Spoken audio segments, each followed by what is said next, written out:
Hello, I'm here this afternoon to interview someone who has battled with body dysphoria for many, many years.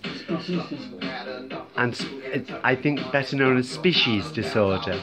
Here we go. Good afternoon. How long have you battled with dysphoria, body dysphoria, species dysphoria? I realised I was going to happen when I was about 3. 3 years old. And how old are you now? I'm in giraffe or human years. In giraffe years, please. In giraffe years, I'm 120. Oh my goodness, you've done Oh, please, no, please, don't eat me. Oh, oh, it's beautiful. You are very attractive.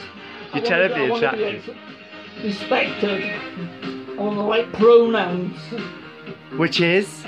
Giraffe.